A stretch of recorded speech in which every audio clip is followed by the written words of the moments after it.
So, hello.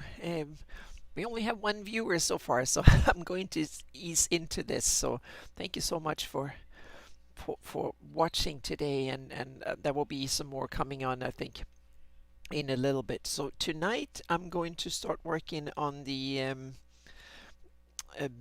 next edition of or version or yeah, edition of my Flanies map, and there will be some addition, and I'm going to work on the terrain in Photoshop. And I did some work earlier today, and hi Pete Bog, and oh hi Charles. Awesome, thank you so much for coming joining me right away here. So yeah, so this week it will be working on the Flanies terrain and updated for 2021, and there will be some expansion. There will be some we're going to work down in the both up north and down south. So the idea today is to get the Pirate Isles revision in, and also see if we can expand down south a bit. And then we have some islands here, and we have some islands up in the north that I want to start tweaking and getting it in. And if then that might be, we'll see how much time there will be, but then there's the a lot of the ocean work that needs to be done. So there's coastlines and ocean depth and stuff that I want to dig into as well. So this will be an ongoing project this fall, so to speak. So I need to get the terrain up and running first, and then move in to do all the settlement edition. I probably have about 300 or so changes lined up, so we'll see what you do. So I have two files here. I have this one that is the target file, that is the campaign. I'm using my campaign version of the terrain as the kind of the test case, and then I'll make a public version, official version, so to speak, when this is done.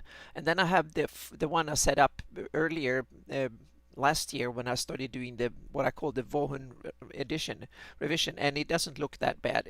And it doesn't look this bad either. So I'm just gonna get some there we go.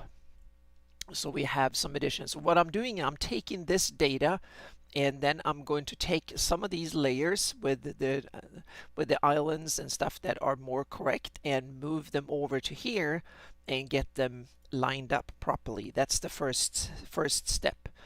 And so I've done it with the ocean depth. So I start from the bottom and up. So I have the bottom two layers. So now I'm going to move in here, and so I have one, two, hang on a second here. So we have these two layers. So then we take the third layer, and that is this one. So what I need is I need the mask information, because I already have the color layer, but oh sorry, first we need the color layer. So first we want to get the right color here. So I'm going to make sure I've selected the layer, and then I disable the mask here, so I can take the color picker, and I click it here, and I go in and make sure I have the right color number. I think Photoshop does this automatically, take it from file to file, but I'm not really sure. That changed during the addition. So now I created a new layer, and I go in here, and yep, it is the right color already. And then I go in here and paste in or fill that layer with and these are, so I just get the same colors of the ocean depths, and I need to go in and fix it afterwards, but I want to at least have a good reference that kind of lines up with the previous kind of file that I worked on. Okay, so now we need to go in and steal the mask here. And in order to get the mask, I hold down Alt and I click on the mask, and now it's already selected here. So I just take this and do copy, and then I go in here. And now comes the tricky bit here, because this file is much bigger than the other one. So for that reason, I've made a black file to begin with here, and then I'll have the area that I wanted to target. I already measured it up, so it's that way, and then I paste, and hopefully it should now be in the right spot. Yes, it is in the right spot.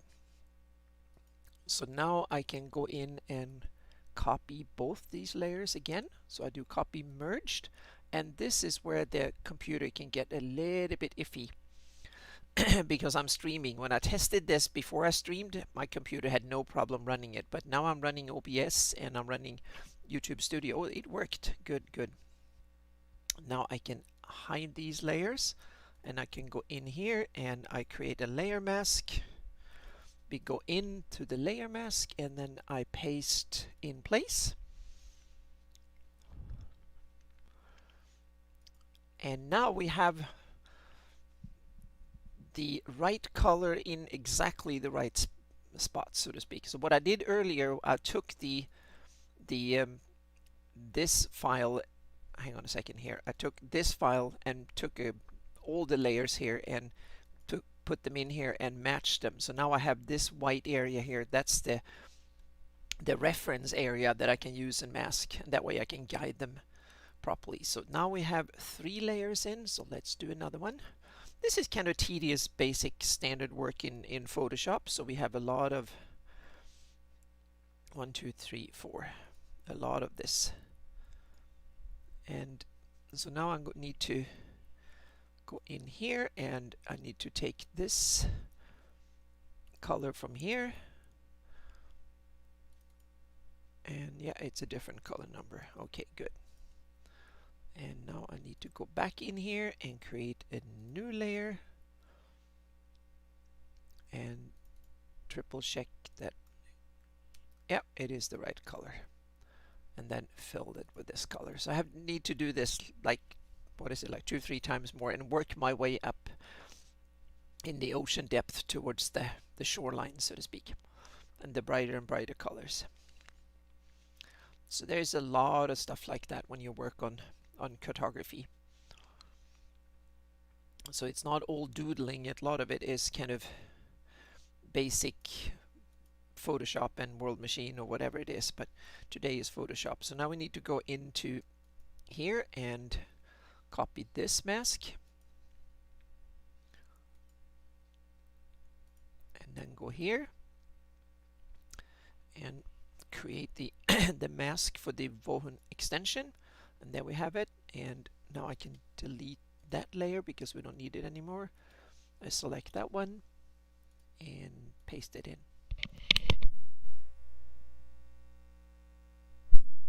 There we go. That worked. So now I copy merged. So I have that black layer just so I get a full black image for the mask. And now I can hide these 2 layers again. I can go in here and I'll create a mask, and then I alt click on the mask, and then I go in here and paste special and paste in place. And now we go back out. Yep. And that looks kind of similar, I think. I hope. Yeah, I think so. Once we have the islands and coastline right, then it will be in the right spot, so to speak. So now I think, well, we can do one more. We save just in case here, so we get a screw up. Okay, so I warn you, this is boring too. So I warn you every week that this is boring, but this might be boring, so we'll see. I hope it's not. This is only 8-bit files, so it should save fairly quickly. Yeah. So I can't recommend working on 16 bits in Photoshop unless you have a super fast SSD drive, and I don't have that for my storage unit. So otherwise it takes forever because the files get so large. So this is only 8-bit, but it's okay. You don't need more than 8 for this type of work. It's only for elevation files and raw data and stuff that you want super high precision, where you need 16-bit. So then we have, I think, 3 more of this. Then we can go in and actually do the fun bit with editing work.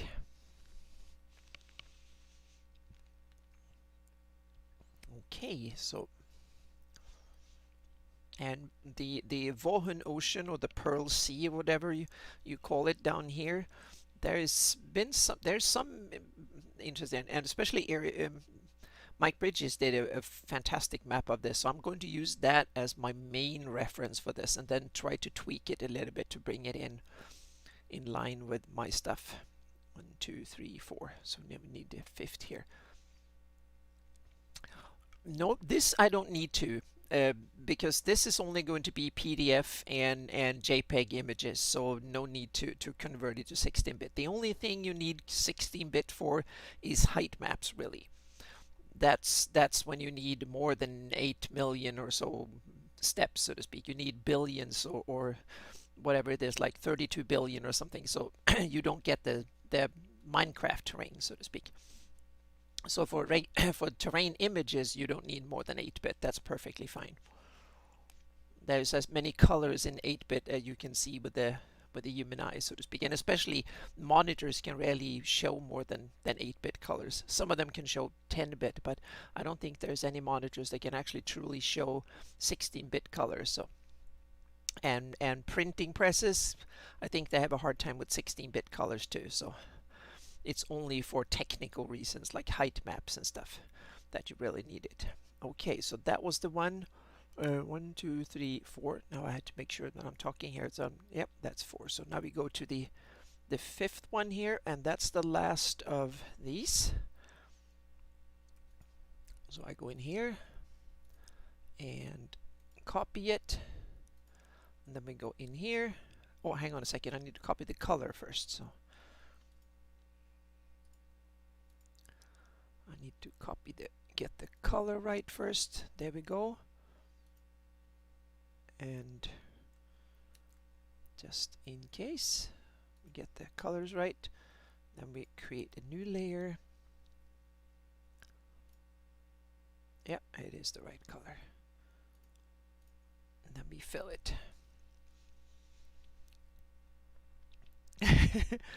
Yeah.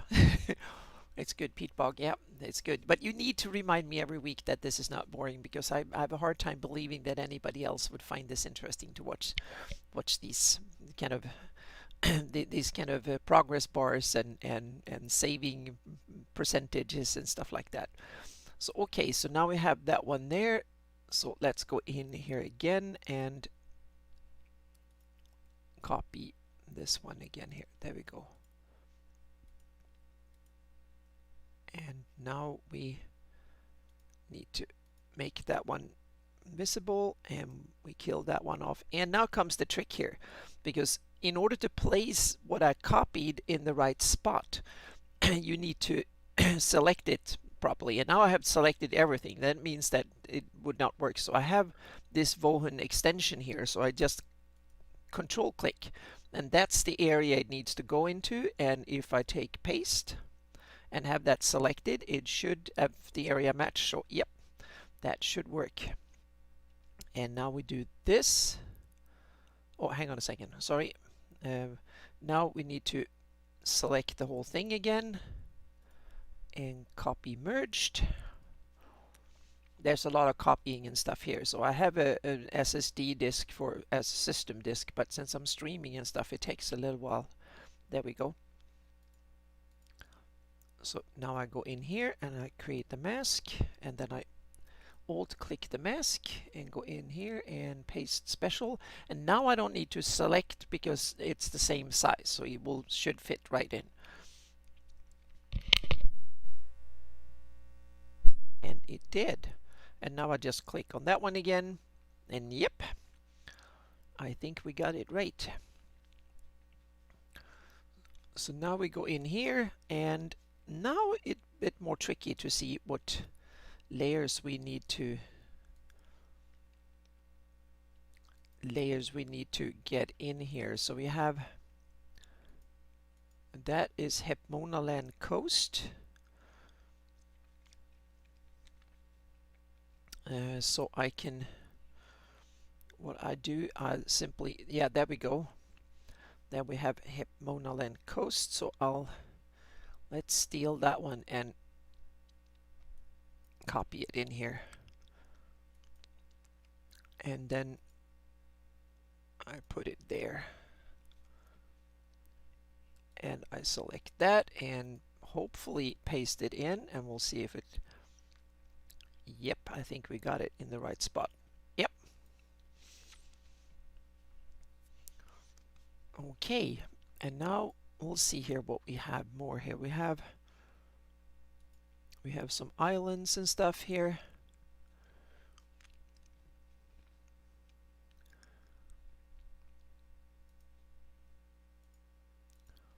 That's the one I want to. Yep. So I want new islands here. So we select that one too. And copy. And then I go in here and do one extension. Select that one and paste. Okay, so now I have, these are the new islands from there, and we have Mona Land. Okay, now I think we got what we need here. So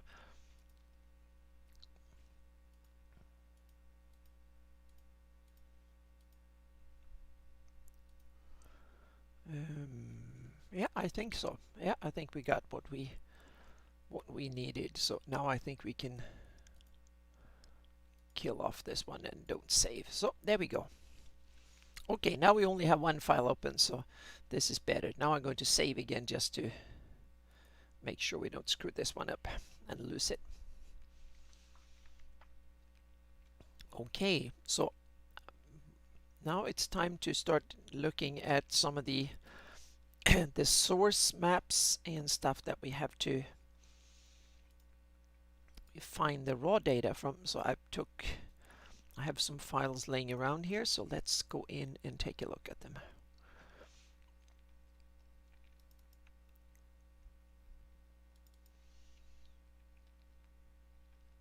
That is one. So let's take a look at Darlene map first.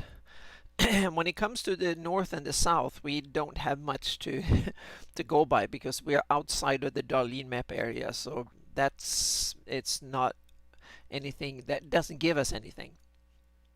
And then we have some of the other stuff that gives us a little bit, that are more of more interest, so to speak. We have this map.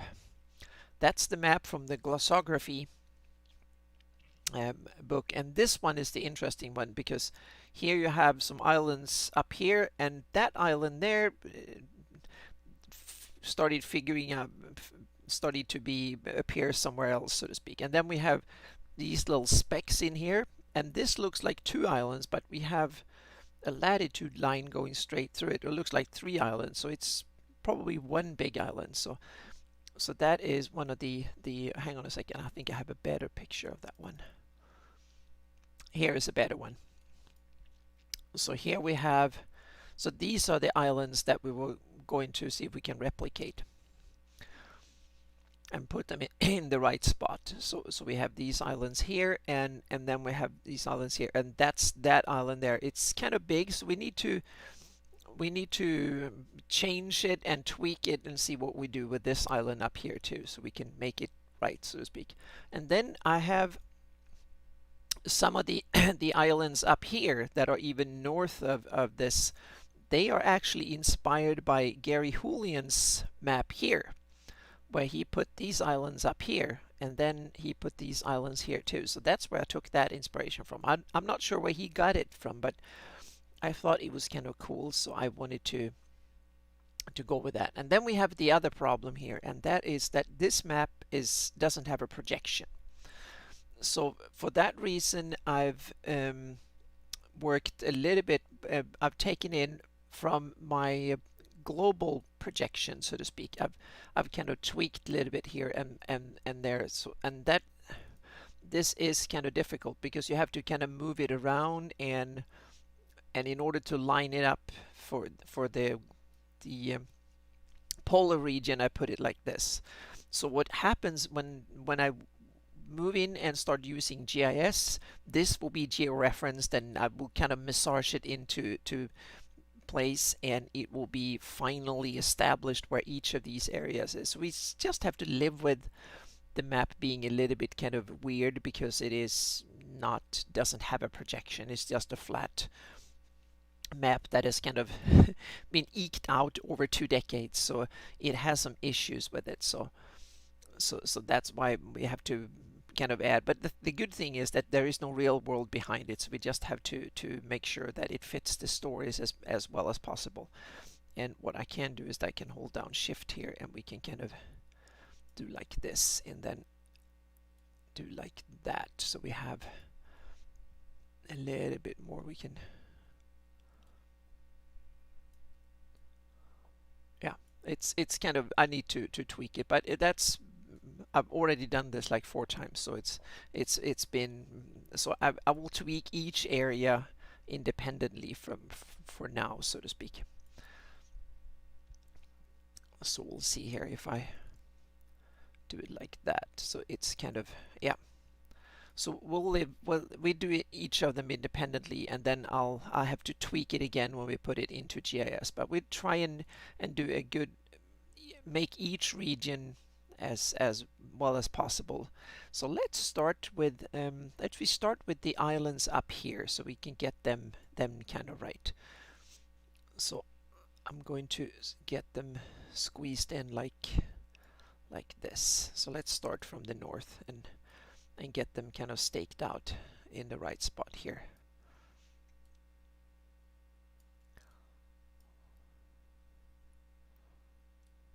I'm just gonna tweak it down so we have it like that. So now comes the thing, how far we should expand the map to. The Flanny's big map will be the same size as before, so to speak, but we can do an atlas, we can actually expand things a little bit. So I'm going to see if what we can do here. Now you're starting to realize that this is often tricky work, so to speak. So I'm pretty happy with how it is there. So I'm going to keep it roughly there, so to speak. I'm not going to change what is there already. That is something for future consideration, so to speak. This is just a minor addition and revision between years. Okay, there we go.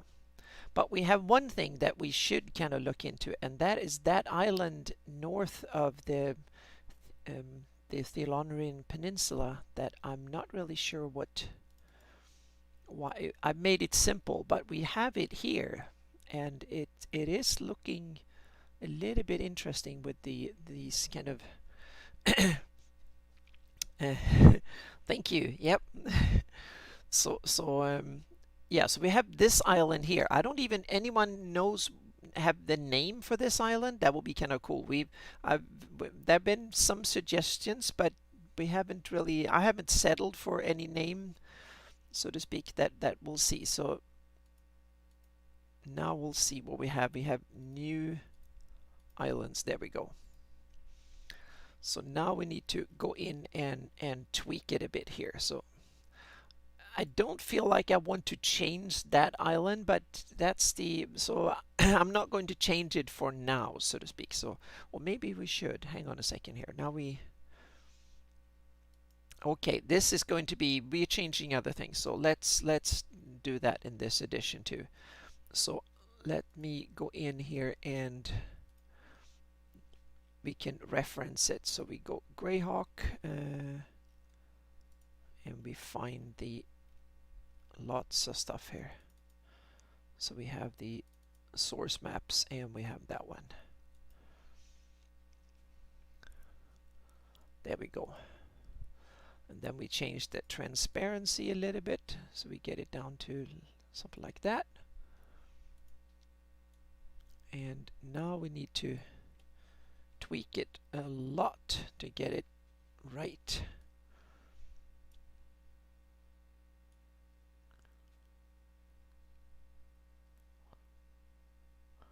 And hang on a second here. I'm going,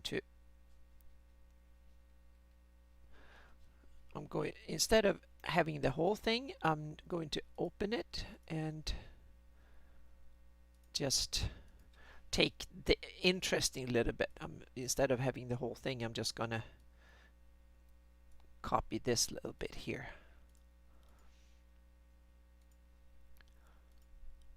And paste it in. There we go. This works much better.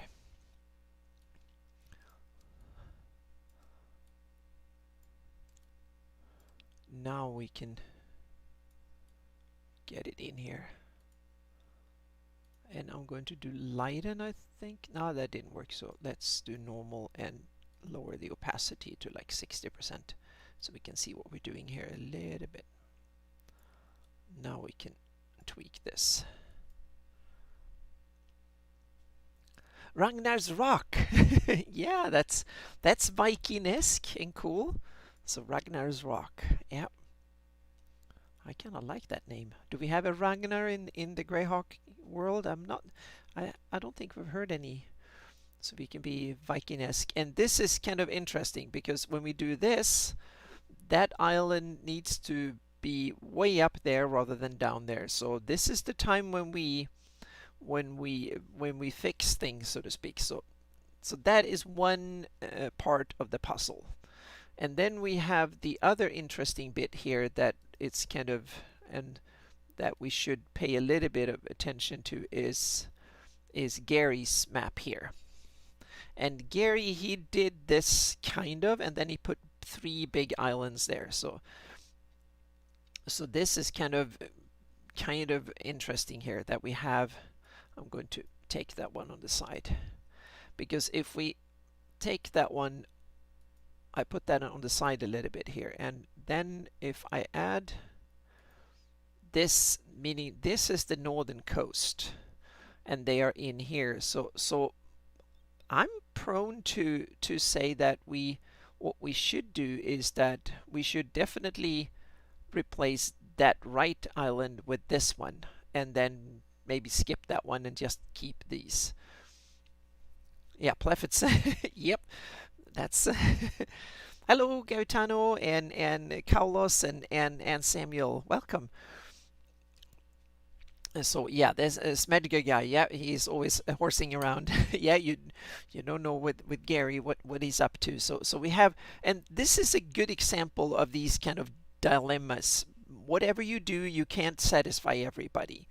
So we have the original source that needs to weigh really heavily on this, and that is the from the source book of 83. So we definitely need to have an island here. But I like the idea of having more islands like Gary did here. I like that idea. So I'm thinking of that we can add the other 2 islands, but just move them up just a little bit, so we have them west of here, so to speak, and northwest of this island, and then we skip this one here. We take this island and incorporate it into whatever we have here, so to speak. I think that will be a way to go forward and solve this dilemma. But this is kind of typical. There's rarely a clean kind of source. You often have kind of conflicting, people have interpreted in different ways and stuff, and I want to be kind of take in what the community have done and build on it. That's the important bit. So but definitely the sources. But hang on a second, there's some few more sources. So let's take a look at here's the DA8 map, DA1 map, and that one has a blob up here, so that is good. So that's the 2 official maps we have. And then we have Greyhawk too. So let's take a look and see what they did for Greyhawk. So let me open another file explorer. So I have them open to here. So okay. Yes. Yep. Gaetano, we have lots of islands can be missing, so to speak. Yep, Heatbog, I agree with you. We can have some stuff. I just want to make sure that we do as much as possible. Don't we have a Greyhawk? I don't think I have a scan of it right away. So hang on a second here. We need to Google this. Yep. ISO Greyhawk map. I haven't scanned it. Here we go. Yep, that one is only a little island up there, so we have nothing to worry about there. So yep. Okay, so that's the sources. I have a scan somewhere, so yep.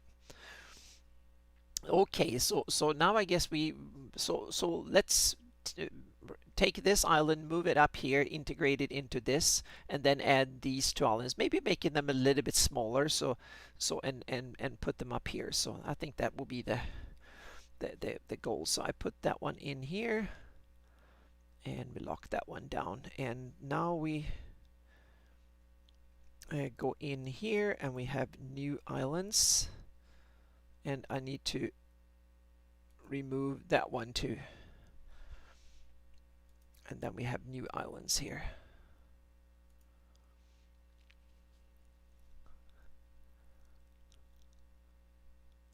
Yeah, it's kind of it's these things that are on the edges seems to be that it didn't receive much love, so to speak. So it was one of these things that was just out there in the boondocks, so to speak, really up there in the far north. So a little bit of scattering and make it a little bit bigger here. Oops, that's way too big. Let's see here. And now I have forgot to check my Wacom tablet here, so hang on a second here. I need to. Oh, that's typical. It stops working at times, and sometimes it doesn't work at all. So I need to. I might have to reboot. We'll see if we're lucky. No, that one didn't. It didn't do. Hang on a second here. So, yep. We'll see here if we. No device connected. So okay. So well, okay, this is typical. I should have checked my triple checked my Wacom tablet. So hang on a second here. I'll have one more go here. What I'll do is that I'll take my Wacom tablet and put it in another USB thingy here and see if it works. I have more USB holes to plug it in. So I'll see if I can get it in. Worst case scenario, I have to take a break and reboot and come back again. So we'll see here. There we go. Computers are always kind of tricky. So there we go. Let's see if that kind of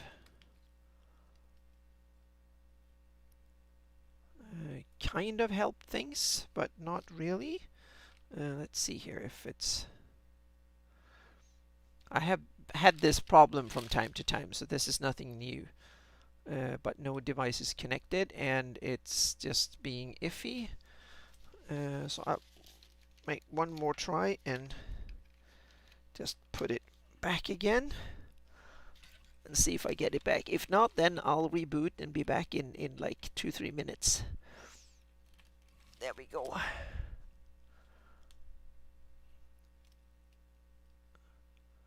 No, it doesn't. It works, but it works in reverse. So it's kind of, and I'll see if I can get the settings right here. So no. Okay, so I'm so sorry, but what I'll do is that I'll reboot. So I end the stream, I reboot, and I'll be back in about 5 minutes.